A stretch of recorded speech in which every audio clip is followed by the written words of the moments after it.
ജാമ്യത്തിലിറങ്ങി വർഷങ്ങളായി കോടതിയിൽ ഹാജരാകാതെ മുങ്ങി നടന്നിരുന്ന പ്രതിയെ പട്ടാമ്പി പോലീസ് കോയമ്പത്തൂരിൽ നിന്നും പിടികൂടി.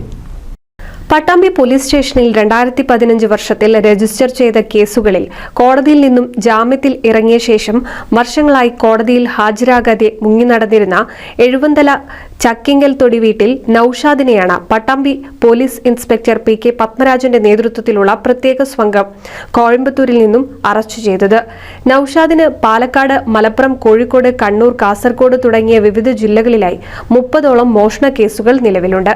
പാലക്കാട് ജില്ലാ പോലീസ് മേധാവി R. ആനന്ദ് IPSന്റെ നിർദ്ദേശപ്രകാരം ഇത്തരത്തിൽ കോടതിയിൽ ഹാജരാകാതെ വർഷങ്ങളായി ഒളിവിൽ കഴിയുന്ന പ്രതികളെ കണ്ടെത്തുന്നതിന് ജില്ലയിൽ പ്രത്യേകം ഓപ്പറേഷൻ നടത്തുന്നതിന്റെ ഭാഗമായാണ് പട്ടാമ്പി പോലീസ് കോടതിയിൽ നിന്നും ഇത്തരത്തിലുള്ള പ്രതികളുടെ വിവരങ്ങൾ ശേഖരിച്ച് അന്വേഷണം നടത്തിയത്.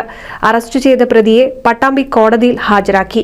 വരും ദിവസങ്ങളിൽ കോടതികളിൽ യഥാസമയം ഹാജരാകാതെ ഒളിവിൽ കഴിയുന്ന പ്രതികളെ കണ്ടെത്തി അറസ്റ്റ് ചെയ്യുന്നതിന് ഓപ്പറേഷൻ തുടരുമെന്നും പോലീസ് അറിയിച്ചു. NCV news Thrithala. കേരളത്തിലെ number 1 broadband cable TV network കമ്പനിയായ കേരള വിഷൻ ഇന്ന് ഇന്ത്യയിലെ ആദ്യ 10 ബ്രോഡ്ബാൻഡ് കേബിൾ TV സേവനദാതാക്കളുടെ പട്ടികയിൽ ഇടം നേടിയിരിക്കുന്നു. Vision success.